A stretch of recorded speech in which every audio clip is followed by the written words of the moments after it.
Continuamos con el estudio de este día. Estamos hablando acerca del modelo contextual, que es el modelo de comprender las diferencias culturales y de hacer un ejercicio adecuado de traer el mensaje que fue vertido en un tiempo determinado a nuestro contexto. Y dentro de esto, pues vamos a tratar de hacer este esfuerzo a través del círculo hermenéutico, aunque no vamos a trabajar en esta clase sobre hermenéutica propiamente dicho. Sí hago mención de que necesitamos una hermenéutica correcta para una teología correcta. El círculo hermenéutico lo que plantea es lo siguiente: el proceso interpretativo comprende este ejercicio de hacer un proceso en el que el intérprete y el texto están mutuamente comprometidos y la interpretación inevitablemente ostenta las marcas de su contexto cultural. El proceso va en dos sentidos, ¿no? Veámoslo en los siguientes elementos, en los siguientes aspectos. Hay que distinguir cuatro aspectos. Hay que distinguir la cultura receptora, el punto de vista desde dónde está el intérprete, cuál es su ubicación en el mundo y en la vida, el acercamiento a la escritura revelada y el aspecto de la teología. Así que vemos estos cuatro puntos. Solo estamos enunciando, no estamos deteniéndonos ampliamente en cada uno de ellos, pero para comprender lo que es el proceso hermenéutico. Todo intérprete vive en una situación histórica concreta, en una cultura de la que deriva su lengua, patrones de pensamiento y de conducta, sus métodos de aprendizaje, reacciones emocionales, valores, intereses y metas. Esta es la primera comprensión de la que nosotros partimos. Cada uno de nosotros, cada una de ustedes es parte de una cultura. Hemos aprendido, hemos llegado a conclusiones. No son conclusiones absolutas. Debemos comprender que nuestras conclusiones son relativas, son parciales, están influidas por la manera de cómo hemos aprendido. Si nosotros hubiésemos crecido en Europa del Norte, si hubiésemos crecido en Rusia, Ucrania, o en la India, en China, en Pakistán, tendríamos un entendimiento diferente del ser humano, de la cultura, del futuro, de lo que es bueno, en términos detallados, en términos esenciales. Creo que todas las culturas tienen un mismo entendimiento moral, pero en términos de detalles, cómo hacer algunas cosas, qué es lo relevante, cómo vestirse, cómo practicar algunas cosas, en cada cultura tenemos elementos que son relevantes para unos y no tan relevantes para otros. Pero lo primero es comprender nuestra cultura. Cuando yo tuve la oportunidad de estar fuera de México, yo aprendí mucho. Aprendí más de mi cultura que de las otras culturas. Aprendí de mi cultura, aprendí cómo somos los mexicanos, cómo somos en ciertos sectores de la población mexicana. Aprendí de nuestro uso del lenguaje, aprendí de nuestras maneras de decir o hacer las cosas, ¿verdad? Hay algunos en otros países que no entienden nuestras expresiones, como decir ahorita. ¿Cuándo vas a hacer esto? Ahorita. ¿Cuándo me lo vas a dar? Ahorita te lo doy. ¿Qué significa ese término ahorita? Y como ese término de lenguaje, muchos otros y que tienen que ver con nuestra manera de ver la vida. Todo intérprete, todo lector de la escritura está ubicado en un determinado lugar. Y para esa persona, ciertas cosas se hacen de una forma y tienen un impacto, tienen una manera de valorarse. La palabra de Dios tiene que alcanzarlo en términos de su propia cultura. Eh, la palabra de Dios se me manifiesta, se me muestra para yo ser alcanzado en esa cultura. Y el conocimiento de Dios solo es posible cuando la palabra, por así decirlo, se encarna en la situación del intérprete. Si yo quiero que la palabra sea relevante para el entorno, debo presentarla entonces en una forma que sea relevante para el contexto. Muy importante tomar en cuenta esto. En segundo lugar, este es muy parecido con lo anterior, pero ya es más específico a mí como individuo. El intérprete se acerca a la escritura desde una perspectiva particular del mundo y la vida, consciente de ello o no. Dicha perspectiva del mundo y la vida, que es determinada por la religión, está por detrás de todas las actividades y le da un matiz muy específico a la comprensión de la realidad. Yo estoy ubicado en un punto, estoy ubicado en un lugar. No es lo mismo si soy varón, si soy mujer, no es lo mismo si soy de una comunidad indígena, si pertenezco a una comunidad mestiza o a una comunidad extranjera, si soy de origen chino, japonés, es decir, tengo un particular punto de vista por la cultura, por las influencias que tengo. En la anterior, la cultura receptora, debo tratar de entender el mundo, debo tratar de entender mi sociedad.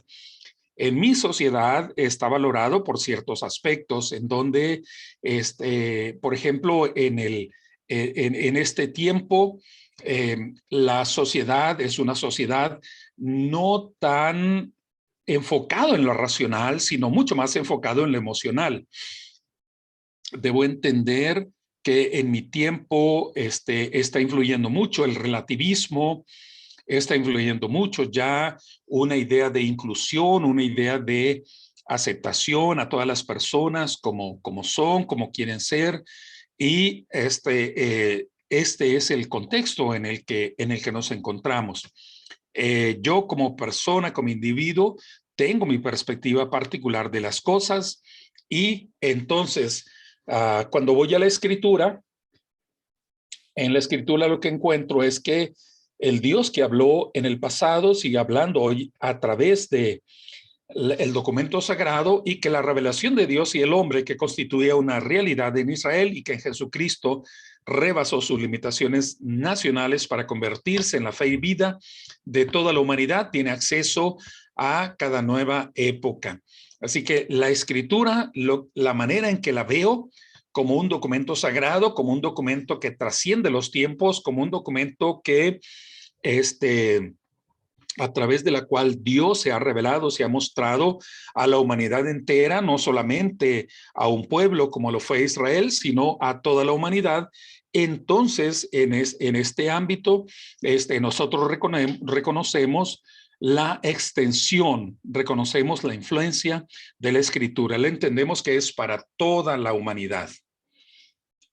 Y el aspecto de la teología, la definición de la teología que venimos hablando ya desde la sesión anterior, la teología, ya sea en forma de teología bíblica o en forma de exposición de la Biblia, es el resultado de una fusión de la cultura receptora del texto y de nuestra condición o nuestra realidad. La teología es la forma de cómo adaptamos el texto bíblico que viene del siglo I hacia atrás a nuestro tiempo. Esto debe de hacerse una fusión, se hace una, no como un empalme, sino como una integración del texto de la cultura receptora con el horizonte, el texto hacia donde apuntaba, que es hacia nuestro tiempo. Sin ese pasaje, sin esa sin ese ejercicio de traer el mensaje antiguo a nuestra realidad, no habría un significado realmente trascendente del texto bíblico. Pero el texto es relevante para nuestro tiempo. ¿Okay? Lo vemos aquí en este esquema. Este es el modelo del círculo hermenéutico. Aquí encontramos los 4 elementos. Uno es la cultura receptora, es la sociedad en la cual estamos, la sociedad argentina, la sociedad colombiana, la sociedad de uruguaya. Hay que entenderla, cómo son, cómo piensan, hablando del tiempo, ¿verdad? Del momento actual. Cómo se ha conformado, cuáles son los principios que la mueven. Esta sociedad es una sociedad egoísta, una sociedad enfocada hacia la ganancia, una sociedad estructurada por un modelo neoliberal en lo económico y donde van empujando distintos elementos morales. Hay que entender la cultura. Si no entendemos nuestra cultura, si no entendemos el entorno en el cual nos movemos, pues haríamos una teología descontextualizada.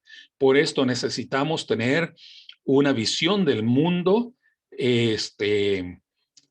muy adecuada. ¿Cómo comprenderla? La comprendemos analizando los medios de comunicación, el lenguaje de la gente, lo comprendemos a través de las obras literarias, a través de los ensayos, a través de la filosofía, de la sociología, comprendemos la cultura en la cual estamos, en la cual nos movemos.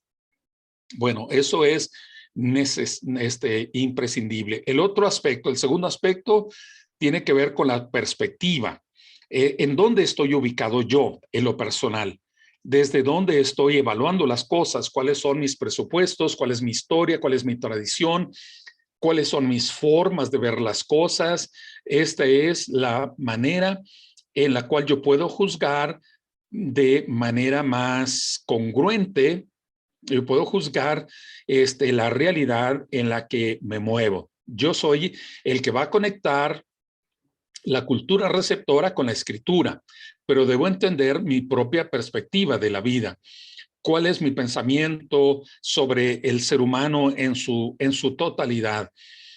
Soy un cuerpo, soy un alma, soy un ser que piensa, que sueña, que desea.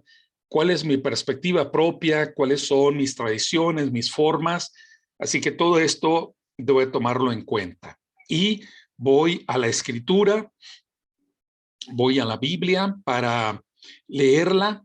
Sé que no debo leer un versículo aislado, debo leer todo el conjunto de los textos, de leer el pasaje completo. Hay versículos que solo los puedo comprender si leo todo el libro, si leo toda la obra.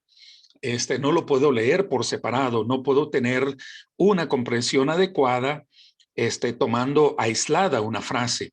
Debo comprender que el texto bíblico está escrito en una manera de hacerse comprensible, pero en una manera que fue propia de una cultura, de una manera de ver las cosas, de una comprensión de la vida muy definida, como lo fue la sociedad hebrea histórica y la sociedad cristiana del primer siglo de nuestra era. Y entonces voy a hacerme los planteamientos sobre la realidad para hacer afirmaciones teológicas.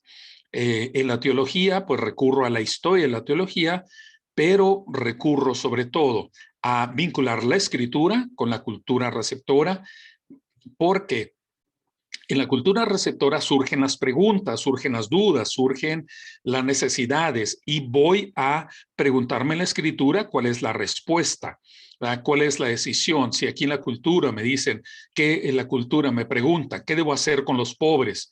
Entonces yo voy a la escritura para buscar una respuesta y elaborar una teología. En la cultura receptora me dice qué hacer con acerca del divorcio. Entonces yo voy a la escritura buscando respuestas y hago una teología. En la cultura receptora me surgen las preguntas sobre el matrimonio, me surgen las preguntas sobre el estilo de vida, sobre la liturgia, sobre la comprensión de la resurrección, sobre la idea de cómo será el futuro. Aquí están las preguntas y voy a la escritura, a las respuestas y hago una teología, siempre y cuando yo tome en cuenta mi perspectiva del mundo, mi cosmovisión, mi entendimiento particular. Así que son estos 4 elementos los que están influyendo en el llamado círculo hermenéutico. ¿Okay? Cuando yo voy a la escritura, debo acercarme con un método que pueda ser evaluable, un método que sea aceptable, como ya lo mirábamos, cómo leer la escritura, intuitivamente, científicamente o contextualmente. Promovemos que se lea contextualmente. Esto es lo que influye en el círculo hermenéutico. ¿Qué implica esto? Esto implica una contextualización del evangelio. El interés primario en la iglesia primitiva no es el de hacer teología, sino obedecer el llamado de Dios a la misión. Hacer teología como algo especulativo, sino hacer teología para obedecer a Dios. Era la prioridad, era el impulso que tenía la iglesia primitiva. Sin embargo, es un error sugerir que el evangelio puede predicarse y que la fe puede cantarse y contarse sin hacer teología. Y eso no es posible. Ya lo hemos visto. Toda afirmación que nosotros hacemos, ya sea en el campo de la predicación o en el ámbito de la liturgia o en cualquier otro campo, todo es una elaboración teológica. Ni la proclamación del evangelio ni el culto a Dios son posibles sin teología, por poco sistemática o por implícita que ella sea. La contextualización del evangelio busca obedecer a Dios, busca hacer la voluntad de Dios.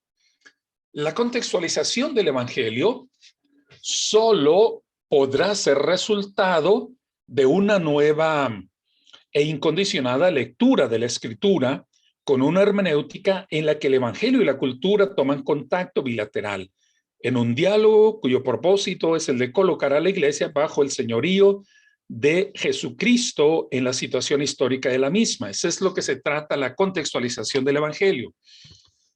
Hablamos de preguntarnos qué significa la palabra de Dios, qué significa el evangelio en nuestro tiempo y cuál debería ser nuestra respuesta en el seguimiento a Jesucristo. ¿Qué significa ser cristiano ahora? ¿Qué significa ser cristiano en nuestro tiempo para proceder de una manera congruente, de una manera apropiada? Y entonces buscamos responder con fidelidad a la voluntad de Dios. Esto es contextualizar el evangelio. Vamos a ver un ejemplo en la sesión de hoy acerca de cómo es nuestra comprensión sobre Dios. ¿Cómo es la comprensión sobre Dios? Para ver cómo hemos contextualizado la enseñanza bíblica. El concepto sobre Dios lo derivamos sobre todo de 3 aspectos: el modelo de cristianización del continente, la cultura machista y el concepto de la autoridad. Recuerden que estamos revisando sobre la cultura receptora, ¿verdad? Analizamos la cultura receptora, qué elementos, qué aspectos están en la cultura receptora. Como cultura receptora hemos tenido un proceso de formación de pensamiento a través de una colonización. Esto me refiero en América Latina. Muchos de los argentinos, de los uruguayos, es diferente su formación de pensamiento. Mientras que dice dijo algún escritor, los mexicanos descienden de los aztecas, los peruanos descienden de los incas y los argentinos y uruguayos descienden de los barcos. Porque fue la migración, ¿verdad? Finales del siglo XIX, principios del siglo XX, cuando llegaron en masa los migrantes que venían de Europa, ya fuese de España, de Alemania, de Rusia, de varios países que fueron llegando, y todavía en los últimos tiempos pues llegaron de la antigua Yugoslavia, ¿no? Llegaron de Serbia, de Croacia, llegaron también de Corea, en fin. El modelo de Dios lo vemos con estos tres aspectos, o influido por estos tres aspectos. El modelo de cristianización, la cultura machista que estaba en el modelo católico que nos llegó, y el concepto de la autoridad. Ahí viene el concepto sobre Dios, ¿verdad? Ahí tenemos el concepto sobre Dios, la idea sobre Dios.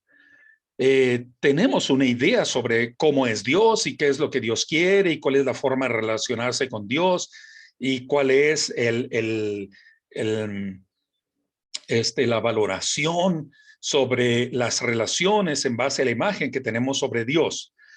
Pero ese concepto que tengamos sobre Dios, vamos a revisarlo a través de diferentes argumentos o a través de diferentes elementos, como son los siguientes. ¿Cuál era el concepto sobre Dios que tenía Jesús? ¿Cuál era el concepto sobre Dios que tenía Jesús? En el modelo de América Latina, Dios es un Dios severo, es un Dios de ira, es un Dios castigador, es un Dios como un policía, es alguien que te está observando detalladamente para ver qué es lo que haces, lo bueno, lo malo. Dios te está analizando siempre.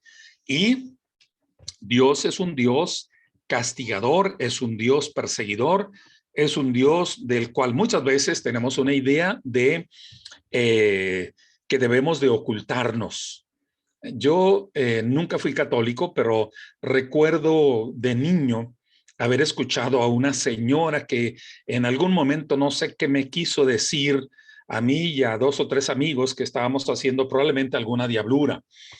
Y yo tenía unos 6, 7 años y nos dice, miren, ustedes deben portarse bien porque si no, Dios los va a mandar al infierno. Dios los va a castigar en el infierno, los va a torturar día y noche. Yo creo que me parece que estábamos matando ranas, estábamos matando estos animalitos que en la temporada de lluvias pues salen por centenares en los estanques, y yo creo que andábamos matando ranas. Y ya nos amenazó, ¿verdad? Que las ranas iban a ir en la noche, nos iban a ahorcar, iban a abrazarnos en el pescuezo y nos iban a asfixiar. Y bueno, eso fue terrorífico en esas noches de insomnio, pensando que por ahí venían las ranas. Y luego cuando las escuchaba croar, pues pensaba que venían por mí esas ranas. El concepto que teníamos sobre Dios es un Dios de ira, castigador. Yo creo que hubiese utilizado otra manera de prohibirnos que matáramos a estos animalitos, pero desarrollar esa idea de un Dios de ira ha sido lo más simple en nuestra cultura, o lo más usual, más bien que lo simple, lo más usual.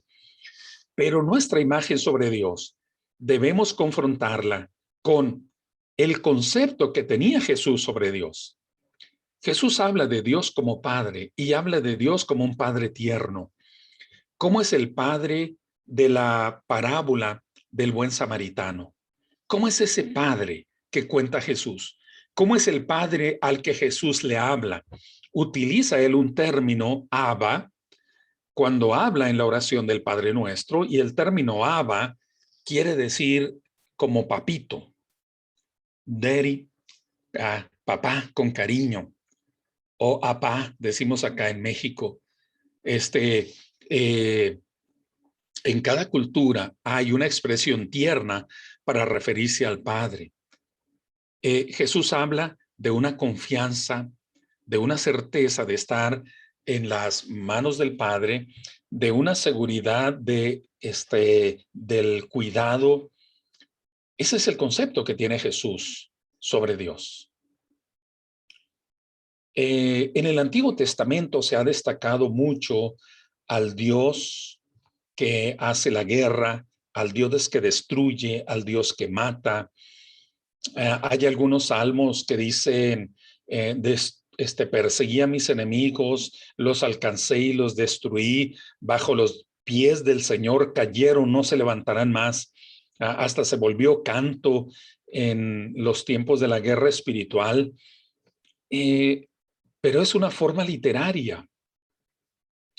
Y no es la única imagen que hay de Dios en las Escrituras. No es la única imagen, no es la única manera de ver a Dios en el Antiguo Testamento.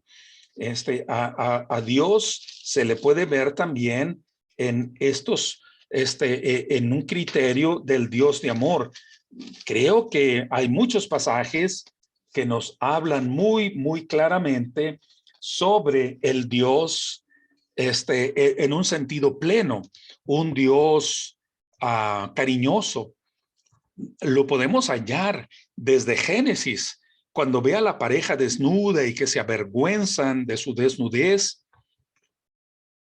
Dios dice que cose unos delantales, les arregla unos delantales, porque ellos se habían hecho de hojas y él les hace de piel de animales. Sacrifica un animal para darles protección a los humanos. Miramos la ternura de cómo rescata a Israel de la esclavitud en Egipto, de cómo cuando Dios es mancillado en la infidelidad del pueblo de Israel, Dios vuelve una y otra vez a su pueblo. En Oseas dice, te llevaré al desierto y te enamoraré de nuevo, ¿no? Ese es el Dios del Antiguo Testamento.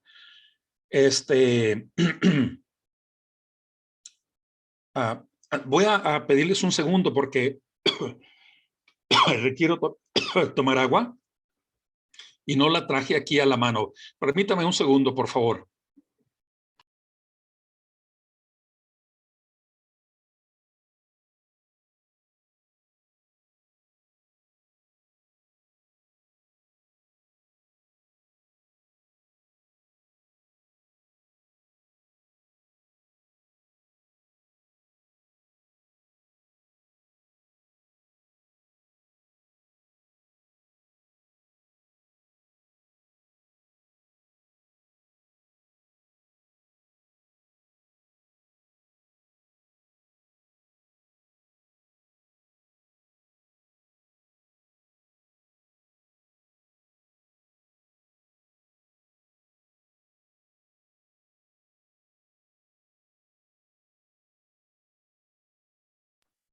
Estamos de nuevo.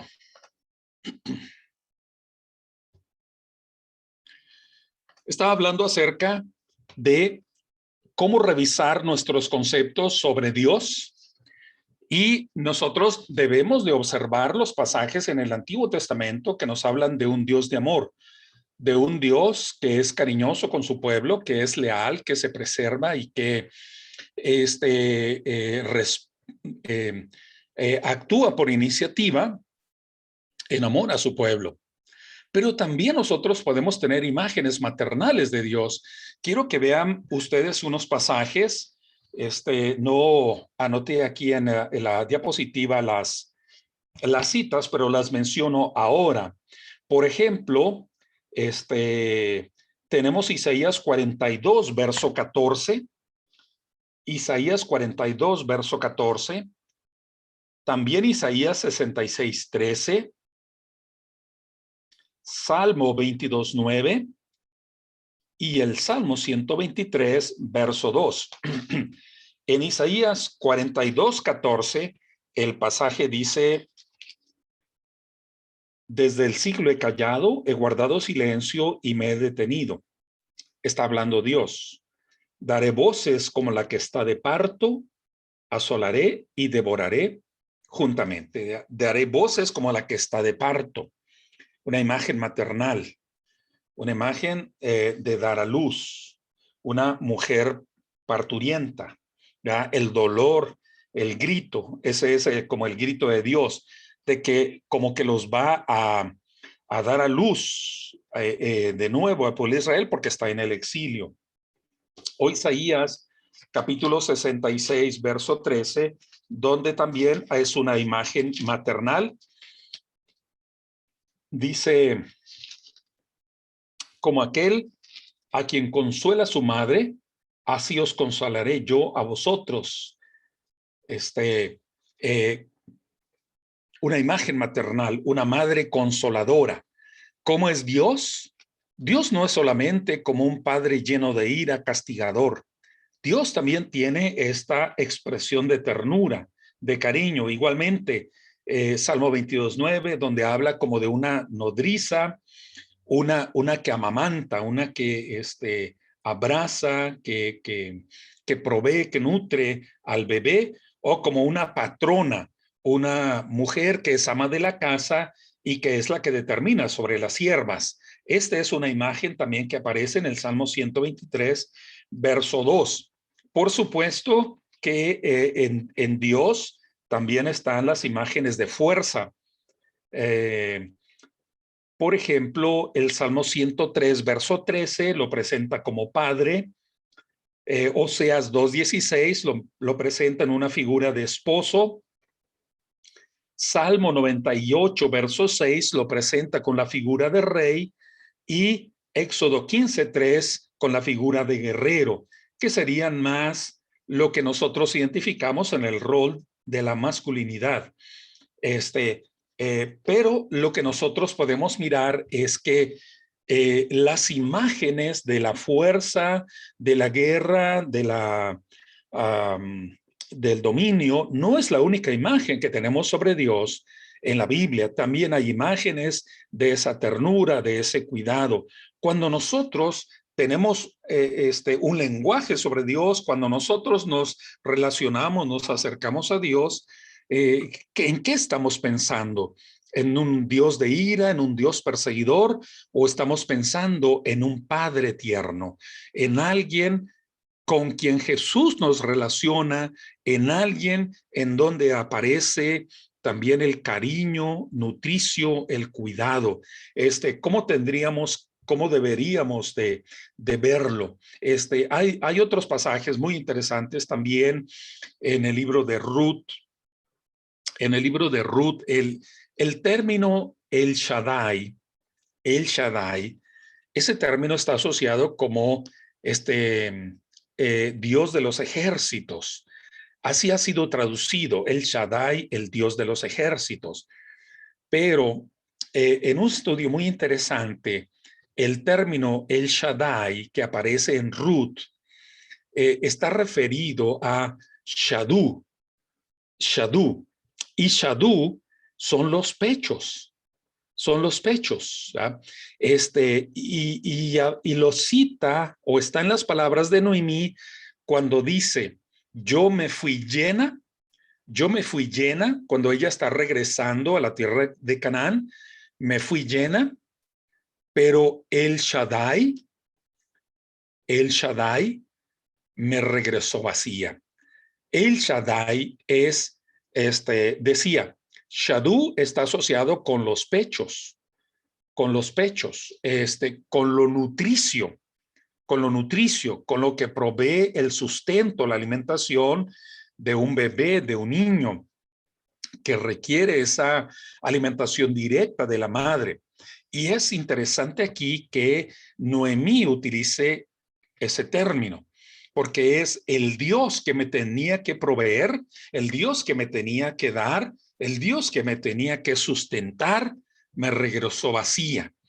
La idea de el Dios que me tenía que amamantar me dio la espalda. y me quedé con hambre, me quedé vacía. Eso es la manera de cómo ella experimenta su crisis. Son figuras tiernas de Dios, imágenes tiernas de Dios. Por supuesto, en el caso de Noemí, está pensando que Dios le dio la espalda. Eso está sintiendo ella. El libro nos enseñará que Dios jamás le dio la espalda, que Dios tenía respuesta para ella allí a su lado. El Dios que hemos comprendido en nuestra cultura latinoamericana está derivada del machismo y el autoritarismo en la iglesia. El machismo como una idea de el único que cuenta, el único que vale es el varón, es en la cultura latinoamericana que estamos influidos por España, España que fue conquistada por los árabes y que dejaron su impronta, dejaron su manera de vida en España. Entonces, predomina ahí la idea de los jeques, de los grandes líderes de la tribu. Es el único que toma decisiones. Todas las decisiones pasan por el jefe de la casa, por el patrón, por el que tiene el dominio, porque es el que organiza la casa, es un modelo autoritario. Y ese modelo ha pasado a nuestra iglesia, ese modelo se ha representado en nuestros sistemas jerárquicos. Tenemos la influencia de un legalismo, una idea de cómo se consigue la salvación, cómo se logra la salvación a través del cumplimiento de determinadas reglas, de determinados preceptos, y lo hemos repetido a lo largo de la historia de la iglesia.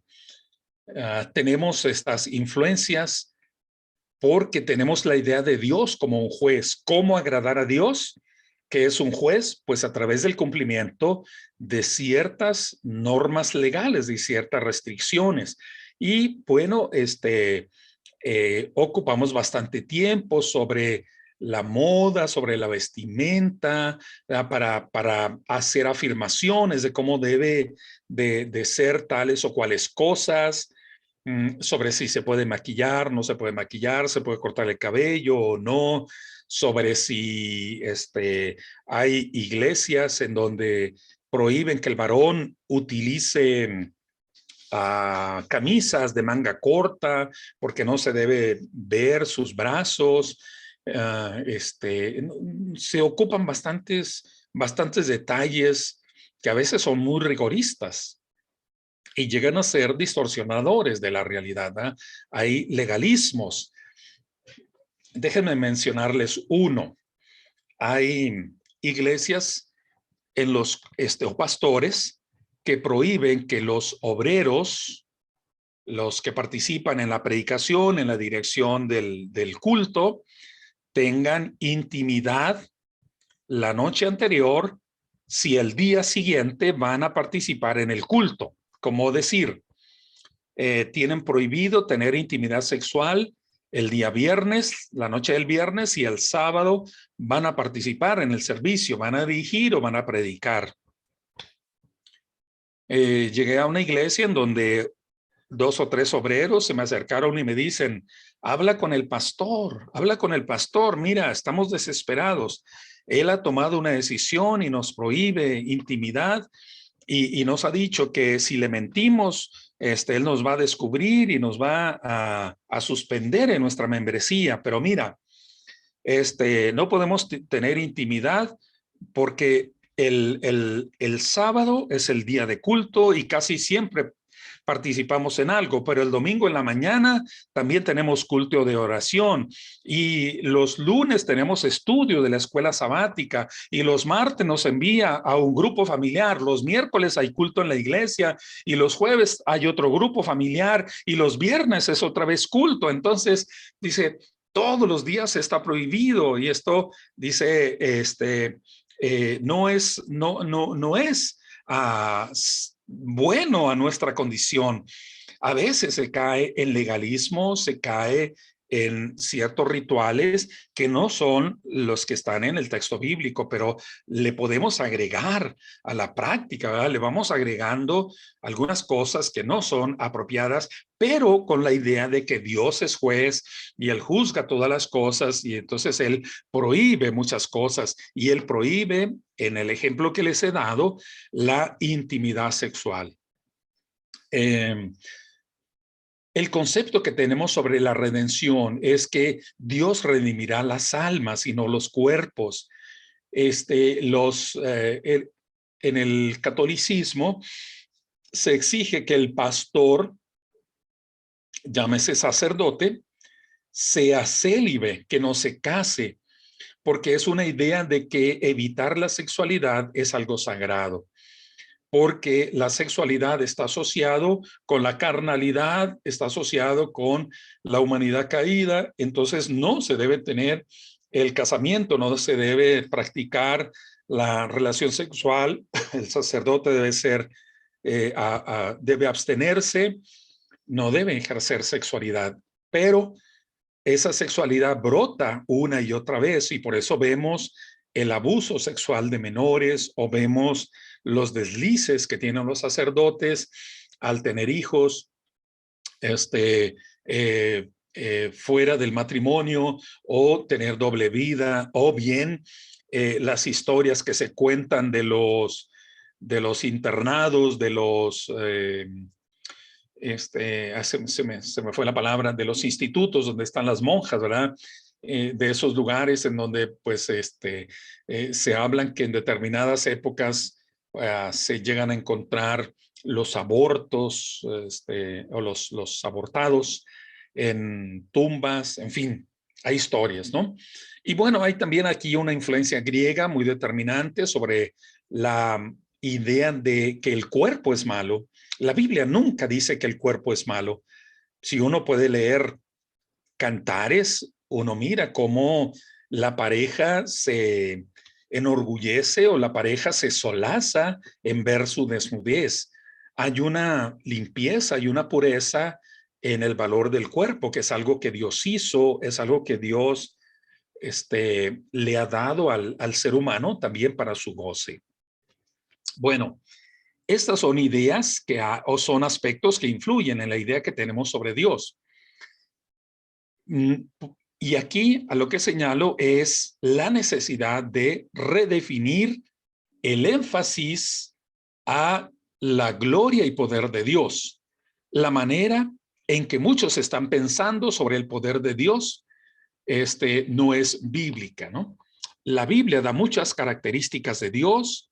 En un contexto dado podemos dar énfasis en algunos más que en otros por razones pastorales. Tenemos que replantear el énfasis y reinterpretar el poder y la autoridad de Dios, como lo hace Dios en Jesús y aún en el Antiguo Testamento. ¿Para qué nos sirve la teología?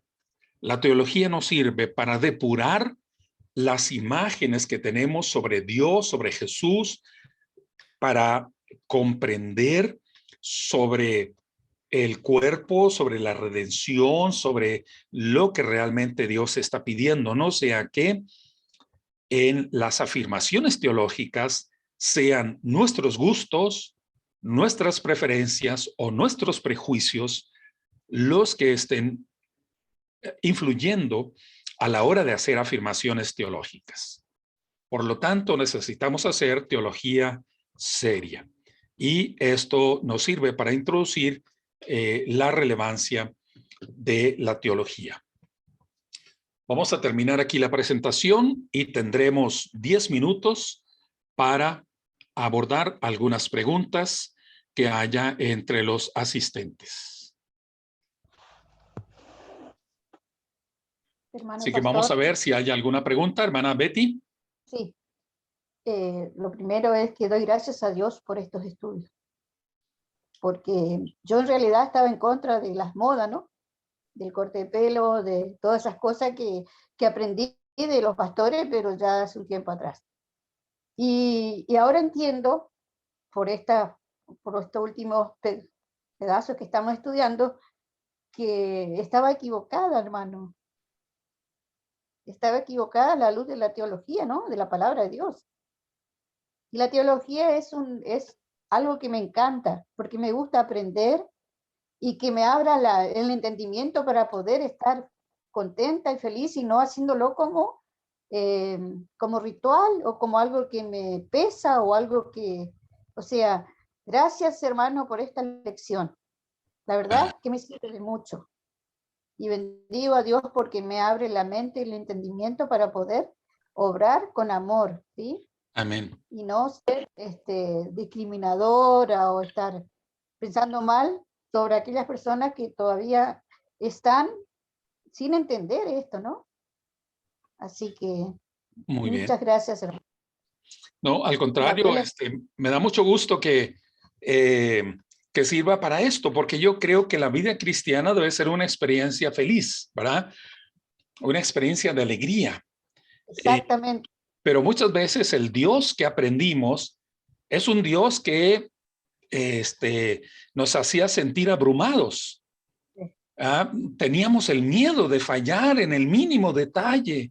Y si Dios se enoja con esto, y si se enoja con aquello, y si se enoja con lo otro, entonces la religión es algo que nos abruma, ¿sí? Como una espada que está sobre nosotros. Y lo que vemos es de que este no es el concepto bíblico, es más bien un concepto cultural de Dios. Pero el concepto bíblico es de que la religiosidad debe de ser felicidad, no permisividad de la carne, pero debe ser felicidad de la comunión, de la relación con Dios, del encuentro con lo trascendente y maravilloso que es Dios, ¿verdad?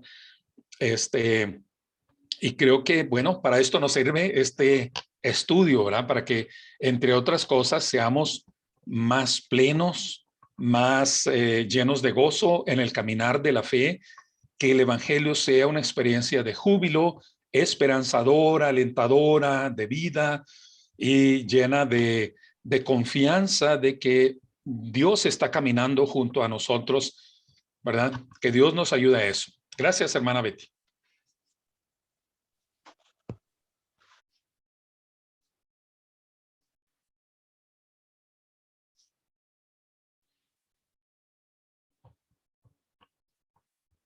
¿Alguna otra pregunta? Tenemos todavía 5 minutos.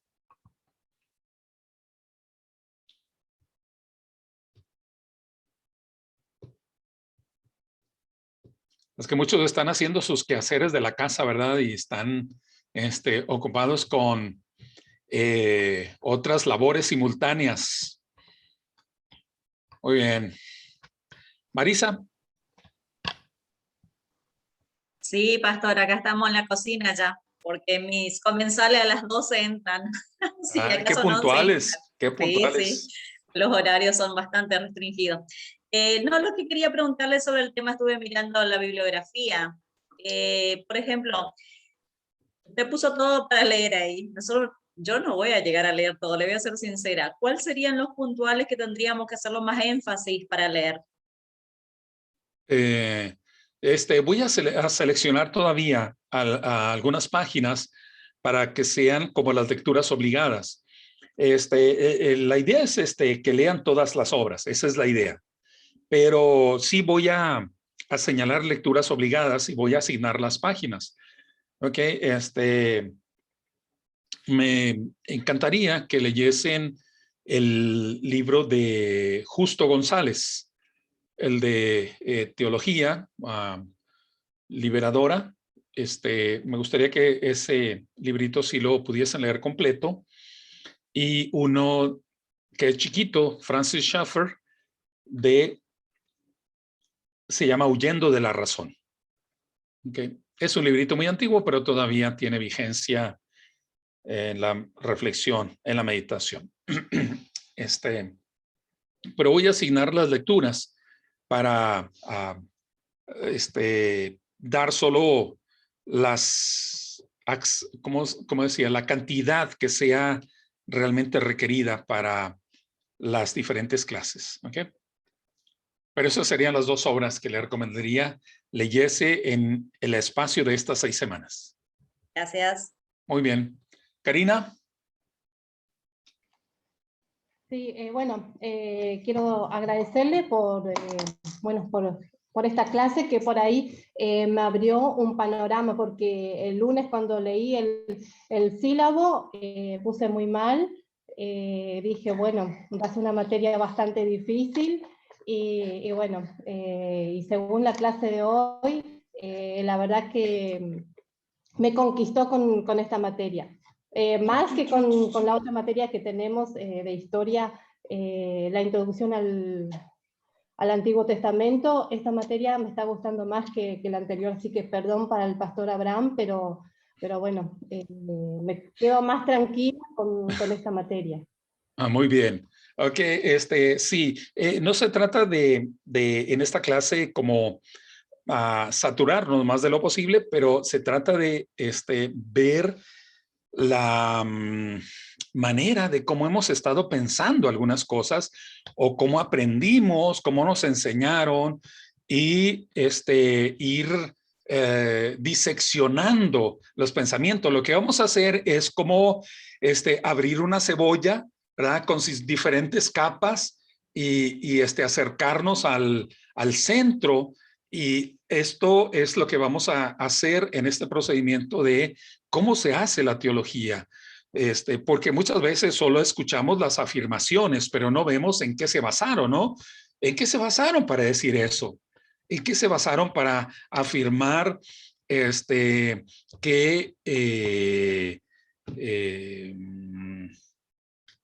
bueno, ya iba a decir tal o cual cosa, ¿verdad? Pero cualquier afirmación, ¿verdad? No voy a mencionar algo específico. ¿En qué se basó para hacer un dogma, para hacer un credo, para determinar una práctica? ¿En qué se ha basado? Entonces, yo espero que esto lo veamos con mucho gusto, con mucho atractivo y así como Betty, ¿verdad? Disfrutemos la clase, disfrutemos aprender, disfrutemos crecer en las reflexiones, en las meditaciones. Muy bien. Perfecto, pues creo que aquí terminamos nuestra sesión del día de hoy. Les agradezco su atención y deseo que su almuerzo a los argentinos y uruguayos llegue a tiempo, sea agradable su momento de comunión en familia, y a todos mis hermanos que podamos seguir con las actividades del día. El Señor nos guarde, el Señor nos preserve y nos encontramos el próximo lunes, Dios mediante. Tenemos una sesión pendiente, la vamos a organizar para completar este programa en las 6 semanas que están diseñadas. Un abrazo, mientras tanto, el Señor sea con ustedes.